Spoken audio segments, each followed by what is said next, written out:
Olá, gente, tudo bom? Aqui estamos na nossa terceira aula, tá? Sobre o decreto 37.297/2016. Meu nome é professor Álvaro Dias. Nós estamos trabalhando no anexo 1 do Código de Conduta das Altas Autoridades, tá? Com 24 artigos das normas fundamentais e vamos entrar no conflito de interesses, tá? Do artigo 4º ao artigo 7º. Lembrando que nessa primeira etapa, né, no anexo 1, tá, como está lá no decreto 37.297/2016, nós vamos estar falando no âmbito da hierarquia, das altas autoridades, secretários, chefes de departamento, qualquer um que represente uma entidade, tanto da administração direta como da indireta, né? No caso da ADASA, da antiga AGFIS, né? Desses outros órgãos fazem parte o quê? Presidente, vice-presidente, secretários. Você pode rever isso tudinho nas nossas aulas anteriores, tá? Que vai elencar exatamente isso. Lembrando sempre que nas nossas aulas nós fazemos uma breve leitura interpretativa aqui, tá certo? Aqui dentro da própria legislação, porque é uma legislação nova, né? Todo mundo fica pensando, é uma cópia da 1171 do governo federal, e não é totalmente diferenciado, tanto que a gente estudou nas duas aulas anteriores que deve partir o exemplo da conduta ética dos próprios administradores, né? Ou das próprias altas autoridades. E é nisso que esse código ele vem no anexo 1, tratando não de especificamente servidores ou empregados públicos ou terceirizados. Vai trabalhar em cima dos administradores, das altas autoridades. E é nisso que você tem que, na hora da sua prova, entender.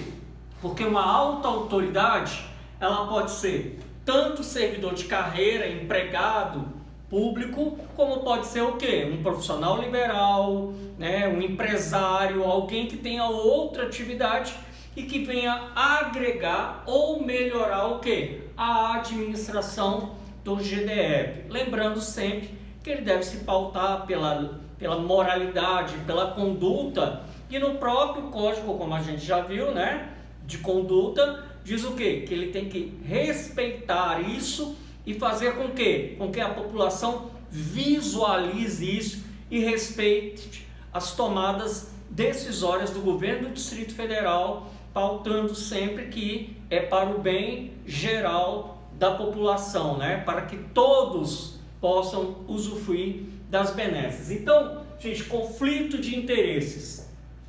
Se eu fosse o avaliador, eu ia dar uma puxadinha aqui nesse conflito de interesses, porque eu vou ler aqui para vocês resumidamente, vou pautando aqui para que vocês possam observar. Esse conflito de interesses é muito tenso na alta administração, né? Ou nesses cargos de chefia, de presidência. Bacana?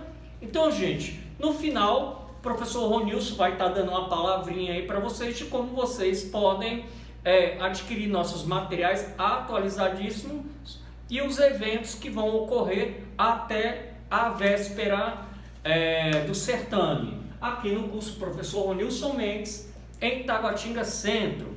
Nosso contato é o 991990866. Pelo WhatsApp, você consegue fazer sua matrícula, adquirir os nossos produtos, tá certo? Então vamos lá, artigo 4º.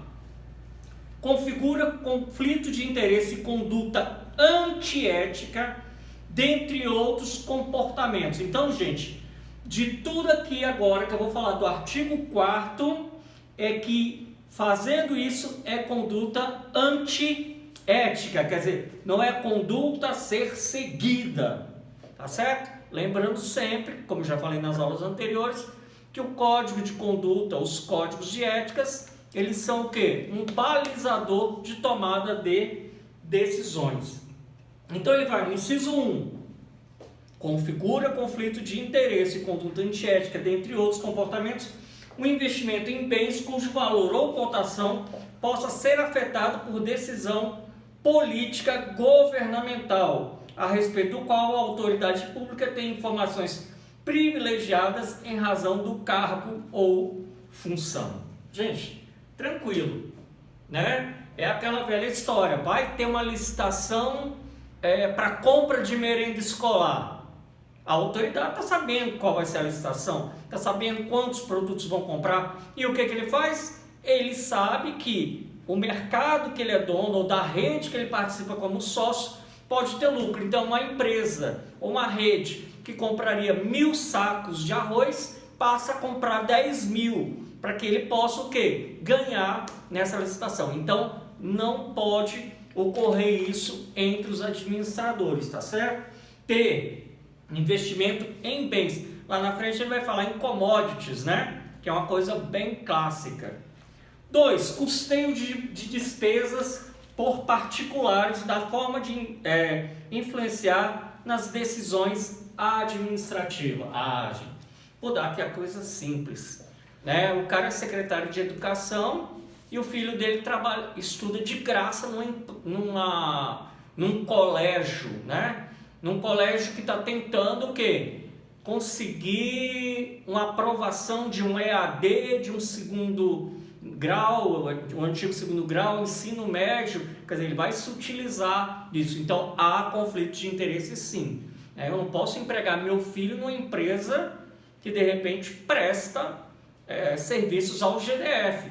Meu filho vai ser fiscal dos vigilantes de uma empresa aí. Aí aquela empresa sabe como vai ser a licitação. Então, ele tendo informações privilegiadas, ele não pode aceitar almoçar e tal.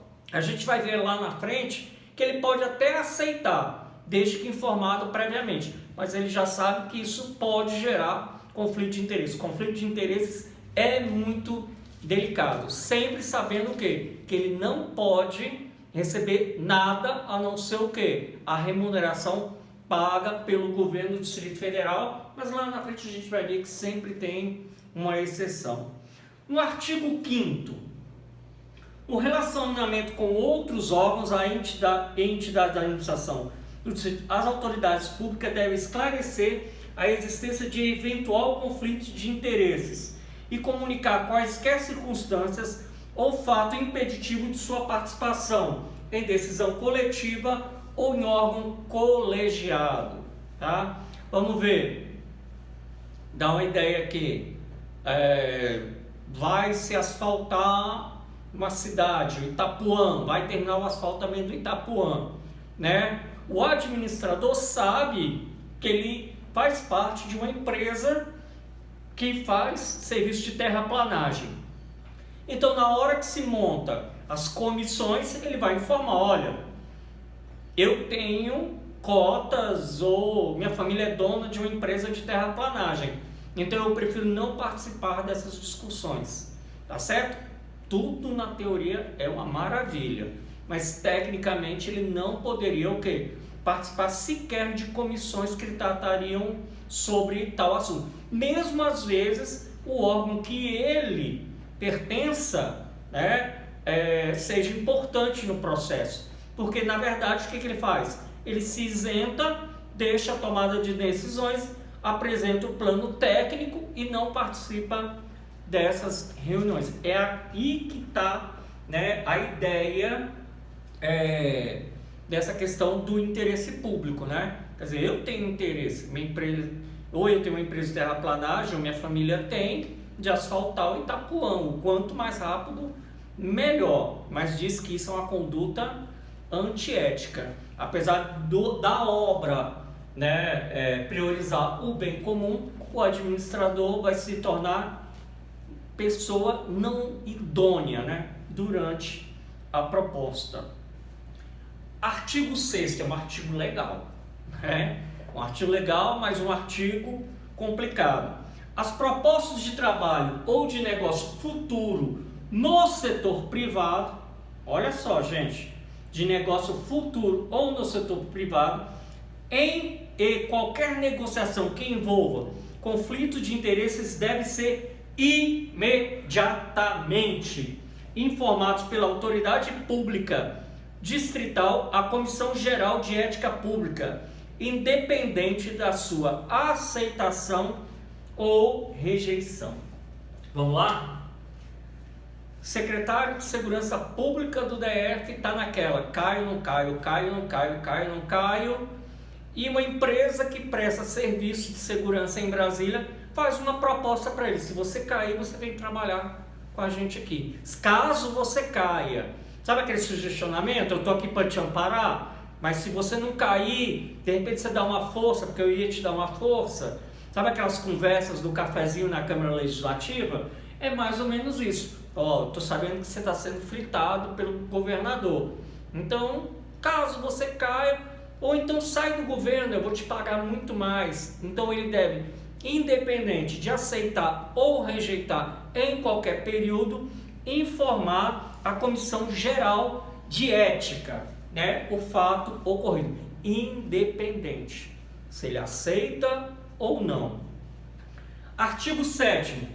As autoridades públicas regidas por esse Código, ao assumirem um cargo, emprego ou função pública, devem firmar termo de compromisso, olha aí, que nos 2 anos seguintes à sua exoneração não poderão. Então ele completa aqui, nesse caso, o artigo 6º, tá? O 7º completa. Já que ele vai sair, nem sempre, como eu disse para vocês, a autoridade é servidora ou é funcionária pública, né? É apenas um empresário, seja um profissional liberal, né?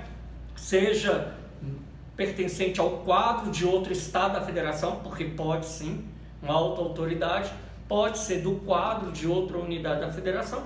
Então ele informa que a comissão que ele recebeu a proposta, mas diz aqui, mas para isso ele tem que assinar um termo que 2 anos após a sua exoneração, ele garante que não fará, então não poderá. Gente, interessante ver que nesses códigos aqui, sempre a palavra que você vai ver é censura. Exoneração a gente vai ver que num caso extremo, e olhe lá. Então vamos lá, artigo 7º, inciso 1º. Atuar em benefício ou em nome de pessoa física ou jurídica, inclusive sindicato ou associação de classe, em processo ou negócio do qual tenha participado em razão das suas atribuições. Quer dizer, durante 2 anos ele não pode, né, atuar em benefício ou em nome de pessoa física ou jurídica de qualquer forma, sindicato, associação que esteja em processo de negociação com o governo do Distrito Federal. Ele se compromete a isso. Beleza? 2. Prestar consultoria desde 2 anos. Prestar consultoria a pessoa física ou jurídica, inclusive, aí ele repete, sindicato ou associação de classe, a respeito dos programas ou políticas do órgão ou entidade da administração pública do DF, a que esteve vinculado ou que tenha tido relacionamento direto e relevante nos 6 meses anterior do exercício da função pública. Quer dizer, durante 6 meses ele não poderá prestar consulta, fazer consultoria para qualquer entidade. Inciso 3º, atuar na representação de interesses privados perante o órgão ou entidade da administração que tenha sido dirigente. Choveu numa olhada, ele já vem dizendo isso aqui durante todo o artigo 7º. 4º, aceitar cargo de administrador ou conselheiro em estabelecimento ou estabelecer vínculo profissional com pessoa física no qual tenha mantido relacionamento oficial direto e relevante nos 6 meses anteriores à sua exoneração. Foi isso que eu falei, né?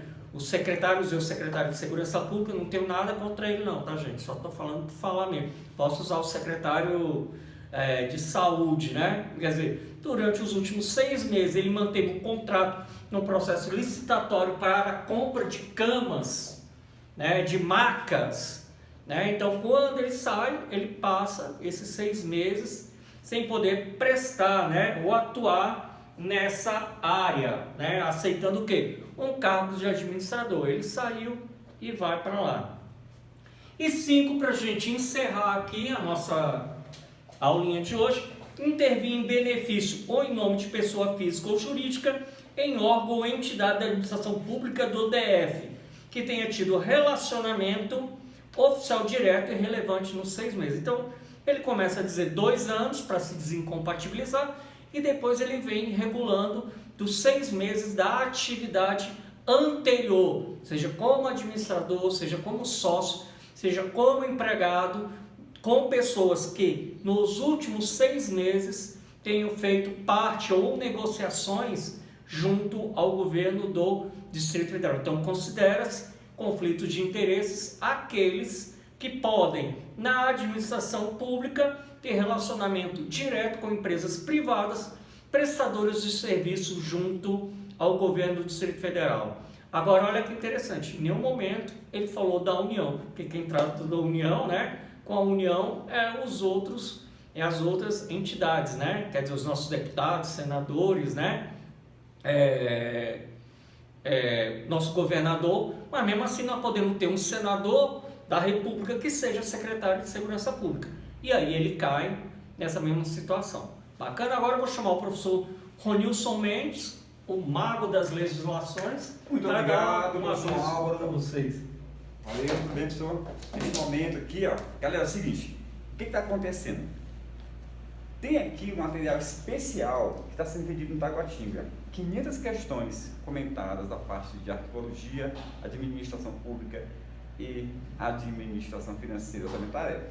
E 520 da parte da legislação, tem lei orgânica, toda a legislação tem questões, tá, pessoal? E também a RIT. Esses materiais, eles vendem no Taguatinga, impresso, né, nas bancas Paranoá, Estrela e Caratinga e na banca da rodoviária no Piloto. Tá R$30 cada um. Se você quer comprar comigo em PDF, tá R$40. Grande promoção. Galera, é o seguinte, nós temos um compromisso de aprovar você neste concurso, entendeu? E para tanto, fizemos aqui uma turma de questões. Todo domingo está tendo uma maratona de questões. Domingo que vem agora tem uma maratona especial de questões para você. Serão 3 domingos, cada domingo 3 matérias para o cargo de apoio administrativo, né? Sendo que de manhã é a parte específica, à tarde é a parte básica, que serve para todos os cargos, tá bom? E na véspera nós teremos aí um aulão completo e a parte básica pela manhã e a parte específica pela tarde, tá bom? Então, se você quer adquirir os nossos materiais e participar dos nossos eventos, entre em contato pelo WhatsApp 991-990866. E na descrição do vídeo eu vou colocar aí um simulado para você. Após o simulado, na parte de baixo, você vai ter acesso aí às nossas programações, que estão tudo fechado aí para a gente fazer com que você venha gabaritar. Galera, se você quer passar, tem que resolver muita questão.